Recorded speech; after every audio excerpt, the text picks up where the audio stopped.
We have our customers, we have our value proposition. How are we going to link the two? So how are we going to reach these customer segments? How are we going to bridge our value proposition to our customers? What are the interactions and the touch points, if you wish, that we will reach the customers with? Are these channels integrated? How are they integrated together? So if, for example, we are shipping our product, or are we shipping the product, or are we making it accessible online to download, or are we sending it or are we integrating it with a different product? So these are all channels that you need to think of to build into your solution. And which of these channels is the best? Again, if you have different customer segments, okay, then you need to figure out also which channel is the best for the different customer segments. Maybe the smaller customers, they want things easy, fast, online. You know, they don't want, let's say if you have a software product, they don't have the IT personnel to sit there and install the product and have their servers in-house and etc. They want something they can access online. You worry, the provider will worry about hosting the servers and about maintaining the IT, and they just want to use the solution. So these are all things that you need to think about it. Also, how are we integrating with the customer routine?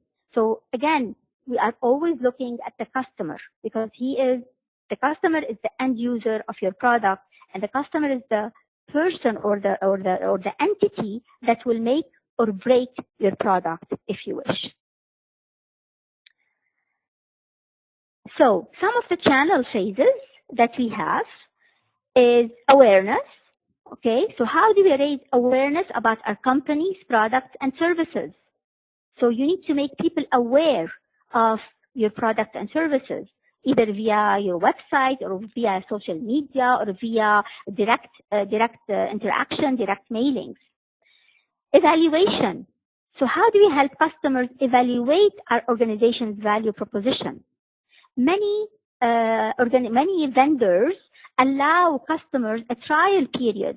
They tell you, large vendors, they tell you, you can try this for 30 days, money back guaranteed. If you're not satisfied, we'll give you the money. So they provide the customer a license, if you wish, a limited license to the product to test the product. It's like you're hooking that customer onto the product, and that way you can be assured that the customer is going to be happy with the product and they're going to stay with you.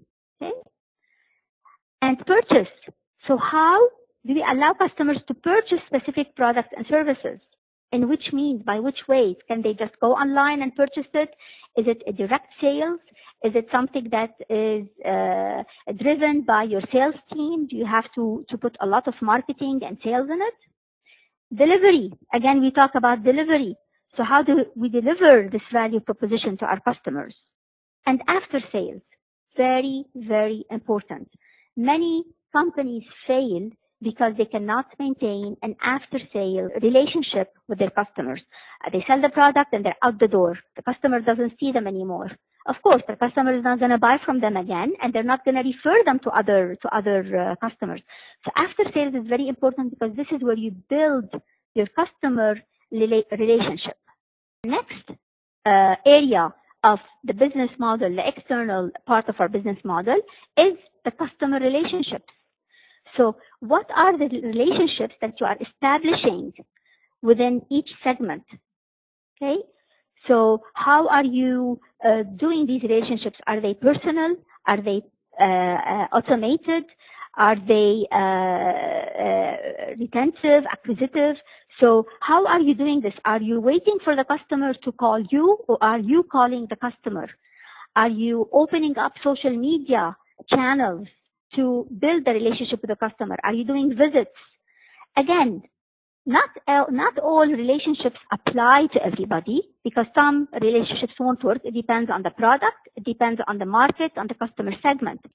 But you need to establish customer relationships one way or another. You need to be able, the customer needs to also feel that customer service as customer relationship is integrated within the business. So it's not alone. I worked on a project once where the provider had several business units. They are in electronics and telecommunication, but they offered many business lines of telecommunication and electronics products, okay, from antennas to systems to solutions, etc. And what happened, they started losing their customers. Why? Because the customer was getting calls and visits from so many different account managers. So every day the customer will get an account manager from the same company, but a different group. So the groups did not talk together. You know, of course, this applies to large organizations, but the groups did not talk together, and they started going out to customers, and the customer was very annoyed because they did not see that there is an integration within the vendor.